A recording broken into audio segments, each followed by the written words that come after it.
जय जगन्नाथ सांग मैंने यही फूलकोबी मंचूरियन आप घरे बनईकि खाइला पर ना बाहर खावाई टोटाली ही इच्छा हेनी कहीं घरे एत टेस्टी आउ क्रिस्पी फूलकोबी मंचूरियन मुझे बनई से फूलकोबी गोटे चमच कॉर्नफ्लावर गोटे चमच मैदा दी मरीच गरम मसला पाउडर स्वाद अनुसार लुण अदा रसुण पेस्ट देना भल से फूलकोबी को गोल दौर मसला सहित सब गुड़ा फूलकोबी छाणी दौर चाइनीज फूड माने ना समस्ते घरे बनवा डरती किंतु थरे बनातु बहुत टेस्टी लगे।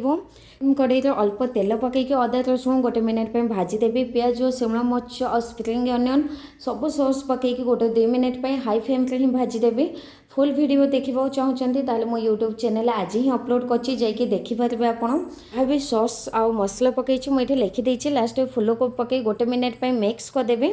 धनिया पत्र मु पकाउनी कहीं प्रेगनेंसी रे मते धनिया पत्र टेस्ट स्मेल टोटाली भी पसंद आसुनी। आपण मैंने निश्चय पकईबे। रोची बाय बाय जय जगन्नाथ।